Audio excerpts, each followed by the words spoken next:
Hello, my dear students. Welcome to Olympiads for Juniors. Today, I am going to start about Class 5 SOF IMO syllabus.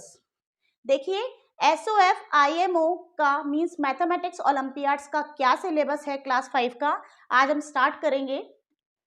तो देखिए, हमें सबसे पहले ये मालूम होना चाहिए कि हमारा क्वेश्चन पेपर जो है वो 4 सेक्शंस में डिवाइडेड होता है। Section 1, section 2, section 3 and section 4। Okay, section 1, 2, 3 and 4। अब देखिए, सेक्शन वन में लॉजिकल रीजनिंग आती है। आपको ये मालूम होना चाहिए कि सबसे पहला पार्ट जो है वो लॉजिकल रीजनिंग का होता है। ओके, लॉजिकल रीजनिंग में कौन कौन से टॉपिक कवर होंगे? देखिए, patterns, analogy and classification, geometrical shapes, mirror and water images, direction sense test, ranking test, alphabet test, logical sequence of words, puzzle test और कोडिंग एंड डिकोडिंग। ये सारे topics हैं लॉजिकल रीजनिंग के। इन्हीं topics में से सेक्शन 1 में questions आएंगे। हम लोगों को इन्हीं टॉपिक्स में से प्रिपरेशन करनी है। ओके, कंफ्यूज नहीं होना है। हमें सबसे पहले ये याद रखना है, भले ही ये मैथ्स ओलंपियाड का एग्जाम है, लेकिन इसका सेक्शन 1 जो है वो लॉजिकल रीजनिंग का होगा। ओके स्टूडेंट्स, ओनली मैथ्स पढ़कर नहीं जानी है, लॉजिकल रीजनिंग की भी प्रिपरेशन हम लोगों को रखनी है। Okay, now we are moving towards section number 2। अब सेक्शन नंबर 2 जो होगा वो सिर्फ मैथमेटिकल रीजनिंग का ही होगा। ओके, अब देखिए, मैथमेटिकल रीजनिंग में न्यूमरल्स क्या आएगा? Numerals,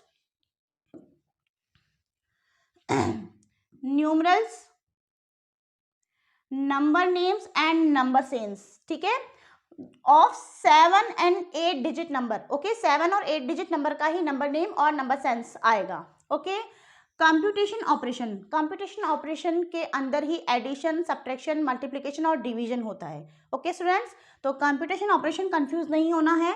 next is fractions and decimals. Next is measurement of length, weight and capacity. Okay, next is time, temperature and money, convergence means units का कन्वर्जन होता है ना, किलोग्राम ग्राम को किलोमीटर मीटर, बहुत सारी यूनिट्स है उनका कन्वर्जन। ज्योमेट्रिकल शेप्स आएंगी, ठीक है, एंड सॉलिड्स, एंगल्स आएंगे, पेरीमीटर्स ऑफ वेरियस शेप्स जैसे स्क्वायर, रेक्टेंगल और ये शेप्स का पेरीमीटर पूछ लिया जाएगा, और area of rectangle and square का पूछा जाएगा, सिमिट्री आएगी और डेटा हैंडलिंग आएगा। ये सारे टॉपिक्स जो हैं वो मैथमेटिकल रीजनिंग वाले सेक्शन में आएंगे, that is section 2। Okay students, now section 3, the syllabus of this section will be based on the syllabus of mathematical reasoning. ठीक है, ये वाला सेक्शन जो 3 होगा वो भी मैथमेटिकल रीजनिंग से ही रिलेटेड होगा। और सेक्शन 4 जो है, सेक्शन 4 में हायर ऑर्डर थिंकिंग क्वेश्चंस आएंगे, जिस सेक्शन को हम अचीवर्स सेक्शन बोलते हैं। अचीवर सेक्शन क्या होता है? इसमें कुछ टफ लेवल के क्वेश्चंस होते हैं जो कि मैथमेटिक्स के ऊपर ही बेस्ड होते हैं। ओके, लिखा हुआ है ना यहाँ पे syllabus as per section 2। Section 2 में जितने भी टॉपिक्स हैं उन्हीं के बिहाफ पर सेक्शन 4 में क्वेश्चंस आएंगे, लेकिन वो थोड़े हायर ऑर्डर के होंगे। इतनी बात क्लियर हो गई है कि क्या क्या सिलेबस आएगा। ओके, चलिए आगे देखते हैं। अब देखिए, आपको मैंने पिछले वीडियो में बताया था कि क्लास 1st to 4th में जो सेक्शन होते हैं, क्लास 1st to 4th में सेक्शन होते हैं logical reasoning, mathematical reasoning, everyday mathematics और अचीवर सेक्शन होता है, लेकिन उसके नंबर ऑफ क्वेश्चंस कम होते हैं। और इस क्लास में आकर क्लास 5th से जो है नंबर ऑफ क्वेश्चंस चेंज हो जाते हैं। चूंकि हम बात कर रहे हैं क्लास 5th की, हम बात किसकी कर रहे हैं? क्लास 5th की, इसीलिए अब आपको ये देखना होगा कि कितने क्वेश्चंस आ रहे हैं। ओके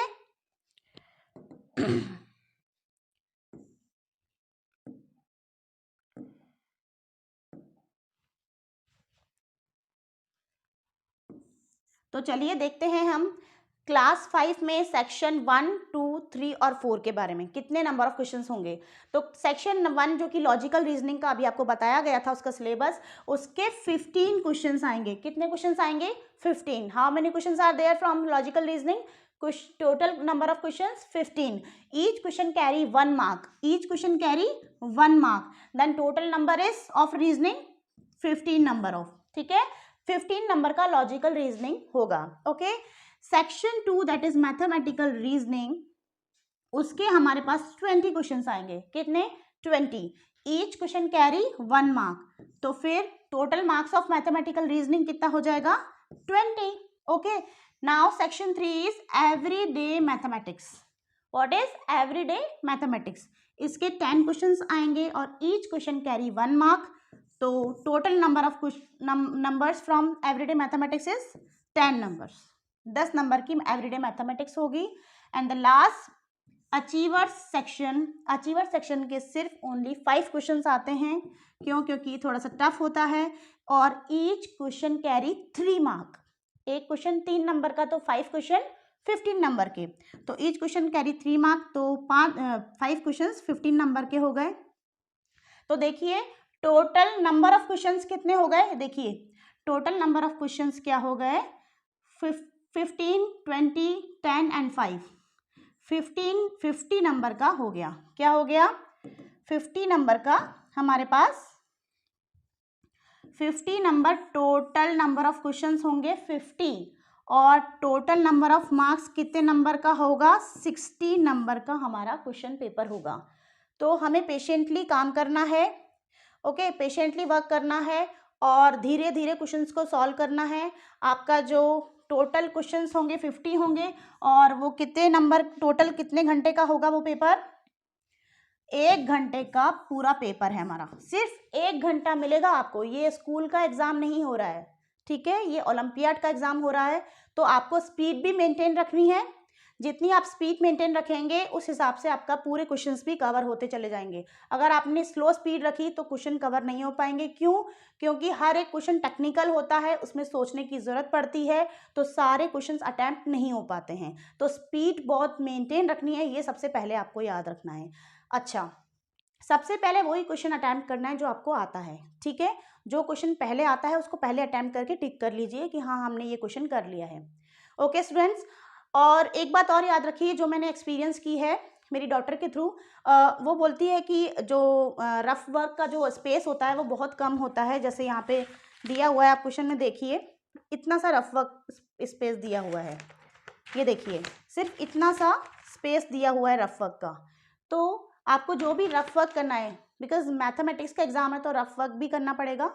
तो आपको घर पे जब आप एक्सरसाइज करते हैं, प्रैक्टिस करते हैं, तो एक बात आपको ये बात ज़रूर ध्यान रखनी है कि जब भी आप प्रैक्टिस करें, जब रफ वर्क करते हैं, तो कई बच्चे क्या करते हैं कि रफ वर्क जल्दी जल्दी जल्दी जल्दी कर लेते हैं और इतना ज़्यादा वो सब खिचड़ी पक जाती है, उसमें हौच पौच हो जाता है कि आंसर कहाँ लिखा है कुछ पता नहीं है, एडिशन भी गलत हो गया, मल्टीप्लिकेशन भी गलत हो गया। आपको रफ वर्क को भी बहुत मैनर्स के साथ करना है, तरीके के साथ रफ वर्क करना है, तभी आपका आंसर भी सही आएगा। ये मिस्टेक मोस्टली बच्चे करते हैं। तो आपको इस बात का खास ध्यान रखना है कि जो रफ वर्क करना है वो भी एक सिस्टमैटिक तरीके से करना है। और जब एग्ज़ाम में हमारे पास बहुत कम स्पेस है, तो जैसे अब साइड में जितना भी स्पेस दिखे वहाँ कर लीजिए, छोटा छोटा लिखिए। अब और कुछ तो हम कर नहीं सकते, जितना स्पेस है उसी में ही काम करना पड़ेगा, ठीक है। लास्ट वाले पेज में थोड़ा सा ज़्यादा स्पेस होता है, लास्ट वाले पेज में थोड़ा ज़्यादा स्पेस होता है, तो यहाँ कर लीजिए। तो मैनेज तो करना पड़ेगा, लेकिन अच्छे तरीके से रफ वर्क करना है ताकि आंसर सही आए। होप आपको इतना समझ में आया है। So meet in the next video. Thank you, bye bye.